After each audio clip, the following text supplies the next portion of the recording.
ત્યારે 77મો પ્રજાસત્તાક પર્વ અને એની ઉજવણી જે છે રાજ્યની અંદર થઈ રહી છે, દેશની અંદર થઈ રહી છે, તમામ જિલ્લાઓમાં થઈ રહી છે, શહેરોમાં થઈ રહી છે। અને જો વાત કરવામાં આવે કમલમ ખાતે પણ આજે આ 77મા પ્રજાસત્તાક પર્વની ઉજવણી કરવામાં આવી રહી છે। ભાજપ પ્રદેશ અધ્યક્ષના હસ્તે ધ્વજવંદન કરવામાં આવશે।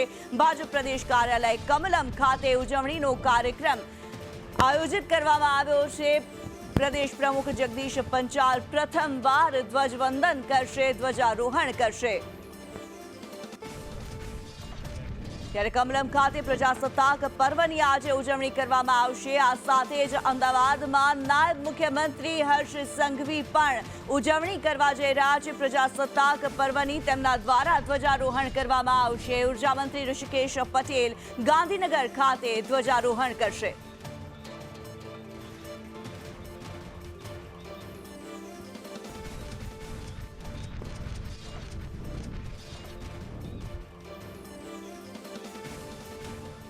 ત્યારે કમલમ ખાતે નિર્મલ અત્યારે અમારી સાથે જોડાયેલા છે। નિર્મલ, ઉજવણીની કેવી તૈયારીઓ ચાલી રહી છે પ્રજાસત્તાક પર્વની?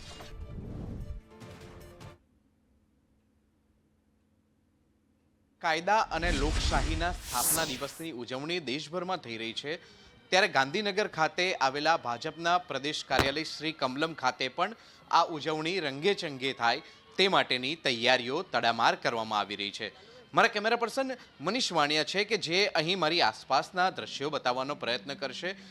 અહીં કમલમ ખાતે જે રીતે આપ જોઈ શકો છો તે પ્રકારે કમલમની પાછળનો જે ભાગ છે, બગીચાનો જે ભાગ છે, ત્યાં ધ્વજવંદન કરવા માટેની તૈયારીઓ કરવામાં આવી રહી છે।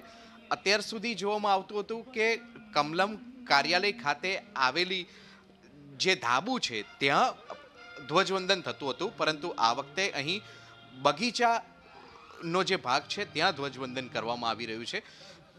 પ્રદેશ પ્રમુખ જગદીશ પંચાલની હસ્તે આ ધ્વજવંદન કરવામાં આવશે।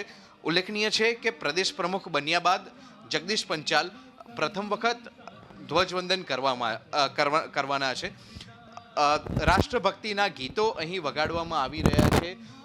મોટી સંખ્યામાં ભાજપના કાર્યકરો અહીં આવશે તે પ્રકારની સંભાવના સેવવામાં આવી રહી છે અને તે પ્રકારની જ તમામ તૈયારીઓને અહીં આખરી ઓપ આપવામાં આવી રહ્યો છે। 8:30 વાગ્યાની આસપાસ અહીં ધ્વજવંદન કાર્યક્રમ યોજાનાર છે, તો તેવા સંજોગોમાં કોઈ પણ પ્રકારનું અહીં જે પોલીસ બંદોબસ્ત પણ ગોઠવી દેવામાં આવ્યો છે, કેમ કે મોટા નેતાઓ પણ અહીં આવે તેવી સંભાવના છે। આ રાષ્ટ્રીય પર્વની ઉજવણી કરવા માટે જગદીશ પંચાલ જ્યારે અહીં આવનાર છે ત્યારે તેમના હસ્તે પ્રથમ વખત ધ્વજવંદન કરવામાં આવશે।